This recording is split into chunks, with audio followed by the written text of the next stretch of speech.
TB is one of those diseases that we just know so much about, and it's been around for so long that there are a lot of little nitty-gritty details you have to know. Generally, TB is not that challenging, but there's a lot of little pieces that come apart and that you can get tested on, which make it really irritating. So let's go through everything you need to know about tuberculosis, and probably a little bit extra to make sure that you're educated in everything and up to date on tuberculosis. So first off, I want to separate out the two different types of tuberculosis. That is the primary infection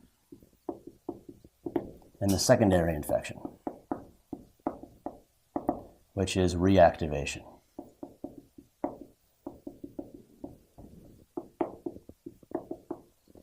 Primary infection is very unlike what you've probably heard about TB so far in microbiology. You probably remember learning about apices of the lungs having low oxygen content, so tuberculosis likes to go there, et cetera, et cetera. It's not true. In the primary infection, these are lungs, the lung fields. Primary infection is very similar to any other bacterial infection. And that is, it's going to be pneumonia. You'll have a low-bar pneumonia, and you'll have symptoms of cavitation. You might see the cavitary lesions on the chest x-ray following this, which all you're going to really see is a pneumonia. You're not going to see all the things that you typically think of, and they're going to be throughout the lung. These are going to be caseating granulomas, if you biopsy them. Caseating because they're trying to kill the bacteria, but are not doing a very good job. Now remember, TB is an acid-fast bacillus, and it's not going to stain very well. And it actually does its own thing. You don't fight infection the same way. It's a very indolent disease. And these patients who have the pneumonia, the primary exposure, they're going to have those symptoms for a long time. It's very indolent too, 3 weeks long of shortness of breath, dyspnea, fever. It looks like a pneumonia that doesn't get better. The problem is what happens afterwards, and what causes the cavitation is that the body says, hey, we have this thing in our lung and we can't get rid of it.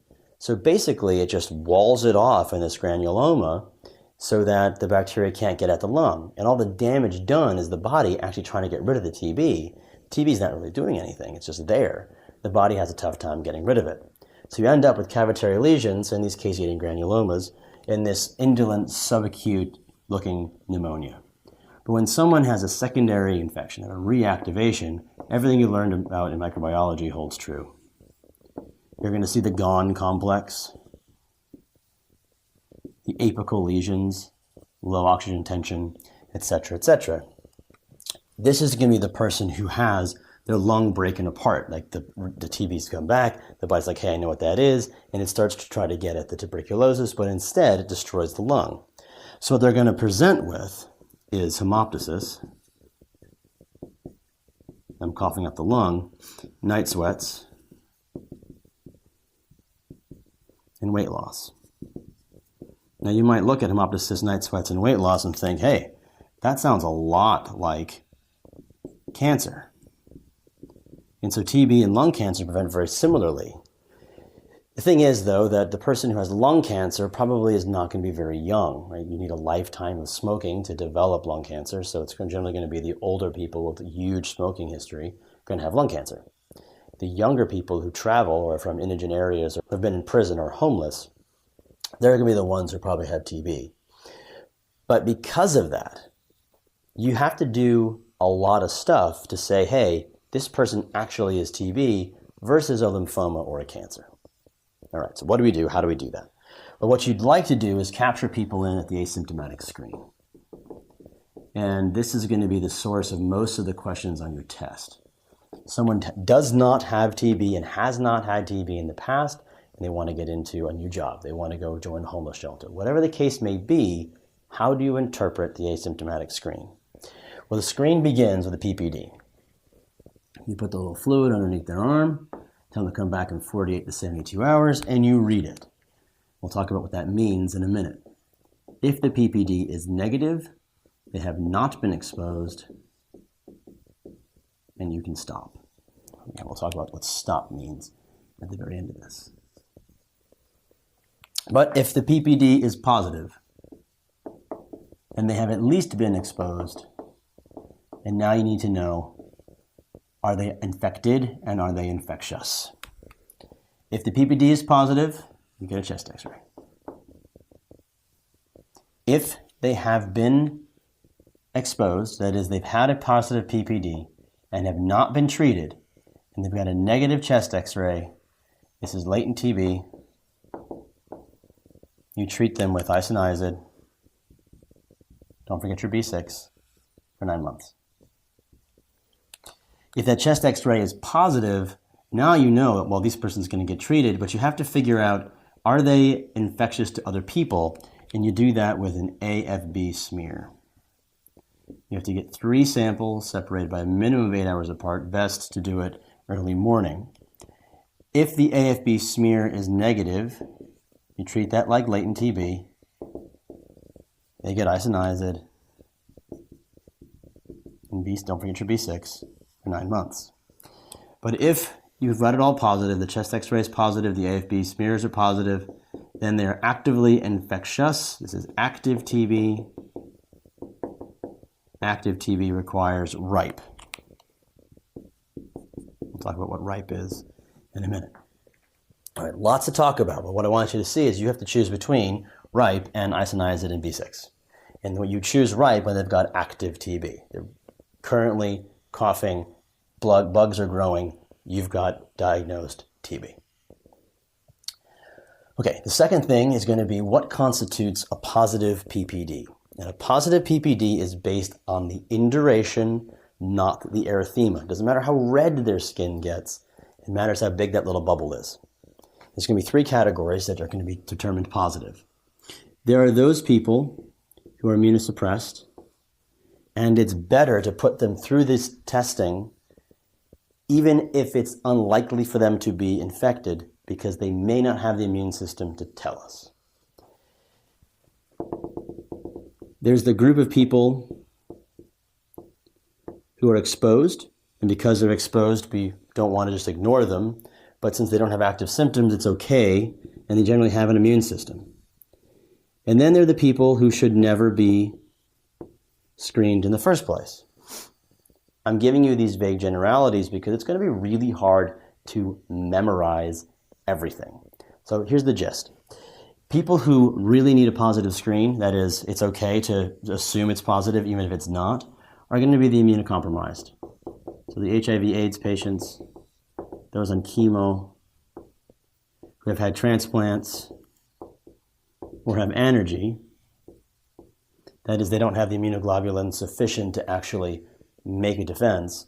You want these people to screen positive, so you actually look a little bit closer. And the way they're going to get you on the test is the close contacts. It doesn't mean you who walk into a room with someone with TB one time. I mean the person who lives at home with the person with tuberculosis, who sees them all the time. The chances that they've got exposed to TB are so high, you don't want to mess around with potentially false and negative. So the greater than 5 millimeter category is people who you cannot tolerate false negatives in, even though you might have a bunch of false positives. Immunocompromised, inability to form an immune system, greater than 5 millimeters. For the 10 millimeter category, it's people with risk factors. There's going to be healthcare workers and people who have been near people who might have had TB. So TB is spread through respiratory droplets, and you get a bunch of people really close to each other, and one person has it, everybody gets exposed. So what you're going to look for is prison and homelessness. Also travel to endemic areas, but really it's going to be the healthcare provider and people who have been in prison or have been homeless before living in shelters. Greater than 10 millimeters. The person who's greater than 15 millimeters is the soccer mom whose only exposure to TB has been on National Geographic. These are the patients who should never be screened in the first place. Chances are you're not going to be asked about those, but you will be asked about the healthcare workers, prisoners, and homeless people, greater than 10, and the close contacts and the immunosuppressed, greater than 5. This is really complicated, right? There's a lot you have to memorize. What if there were a test that was just positive or negative? Wouldn't that be convenient? Well, there is. Instead of a PPD, what you can do is an interferon gamma assay. An interferon gamma is just as good as a PPD, costs a lot more, so it's probably the wrong answer on your test, But interferon gamma is a one-time lab test. The person doesn't have to come back, and it's either positive or negative. It's the same thing as the PPD. They are equivocal, except in the case of the BCG vaccine. If someone has had a BCG vaccine, what do? Well, BCG vaccines are really good at treating extrapulmonary tuberculosis in a immunocompromised neonate in third world countries. So to prevent extrapulmonary TB, these kids get BCG vaccines. So kids from Africa or the Middle East probably have had a BCG vaccine. What do you do about that BCG vaccine? The answer is nothing. You ignore the fact that they've had a BCG vaccine and treat the PPD just as you would anyway. You do get false positives with BCG vaccines, but chances are the person you're screening has lost that immune response way back in the day, and so their PPD can be read as normal. If you're asked to choose between the PPD and the interferon gamma, and they've had the BCG vaccine, eliminate the risk of false positives by getting the gamma interferon assay. For all intents and purposes, gamma interferon assay equal to PPD. What does stop mean? Stop does not mean stop. Stop, depending on what they're here for, is either an annual screen, and you will get this in your medical career, or it could be a two-tier test. A two-tier test, essentially, you put the PPD in, it's negative, great, come back 2 weeks later, do it again. You do it again because you prime the immune system, and people who do this are going to be people who are starting a new healthcare job and have to be absolutely sure that the test is negative. You generally won't have to pick that as the right answer. If the PPD is ever positive, ever, their PPD will always be positive. So you cannot do an annual screen with somebody with a PPD who's had a positive PPD in the past. If you've ever had a positive PPD, you will have been treated with isoniazid, and don't forget your B6. And so what you'll need to do then is re-screen everybody every year, starting a chest x-ray. We'll talk more about isoniazid and why I keep saying don't forget your B6 as well as RIPE at the very end. Instead, let's talk about what happens when someone comes in with the signs and symptoms of tuberculosis. It looks like they've actually got the disease. So if someone comes in with the fever, the night sweats, the weight loss, they've got signs and symptoms of tuberculosis. You do not have the time to wait for that PPD. You can place one, but it's the wrong answer on the test because it takes so long to come back. If they've got active symptoms of TB, you're not only trying to rule out TB, you're also trying to rule in some other condition. So in this case, what you're going to do is start with a chest x-ray. But regardless of the chest x-ray's findings, you are not going to get out of doing the AFB smears. So you're probably going to do an AFB smear and culture anyway. What the chest x-ray does is allow you to have confidence that yes, this is TB, or no, it's probably not. No hospital administrator will allow you to do this in real life, but technically, if the chest x-ray is negative, you do not have to isolate.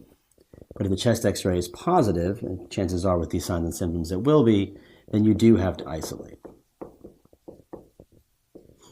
If you work in any healthcare system in the United States, if someone says, I'm ruling out TB, chances are they're going to be isolated with respiratory droplet precautions so we don't cause an outbreak. And it's a big deal, not because TB is so deadly, because as long as you take your meds, you're okay. It's because you have to be on those medications for so long and they are toxic. You'd rather not be exposed in the first place. All right, so what's going to happen is either the chest x-ray will be negative and the AFBs will be negative, and you're like, dude, I totally thought he had TB. What the hell? It's probably something else. Probably something else. But if pressed, you could do something extra. Now, the AFB smears are really good because they give you information right there in front of you. But the cultures are better because if negative culture, things have grown. But things might take up to 6 weeks to grow. If you see the negative chest x-ray, and then the positive AFB culture at 6 weeks, that's MAC, non-tubercular mycobacterium. But if you really thought they had TB and you want to be sure, well, you can do the nucleic acid amplification assay test. That is the PCR. And that is nucleic amplification assay test is going to essentially ensure that there is no tuberculosis in that lung tissue. So not something you have to do all the time, but if you want the best sensitivity, use PCR. If you have a positive chest x-ray and a positive AFP smear, well, that's active TB. We know how to treat that. It's ripe. If the chest x-ray is positive, but the smear is negative, that's latent TB. You know how to treat latent TB also. That's isoniazid. Don't forget your B6, 9 months. All right, so what's this right business that we use to treat active TB? The stuff you should remember is rifampin, isoniazid, pyrazinamide, and ethambutol. What you have to know is their side effect profile. Rifampin, begin with an R, turns everything red. Rifampin, red. Your urine, your eyes, your tears, everything turns red or orange. It's a marker for compliance. Red body fluids, rifampin. Isoniazid causes peripheral neuropathy. So you have to give B6, the rescue therapy for isoniazid, to prevent that peripheral neuropathy. Pyrazinamide causes hyperuricemia. Watch out for gout.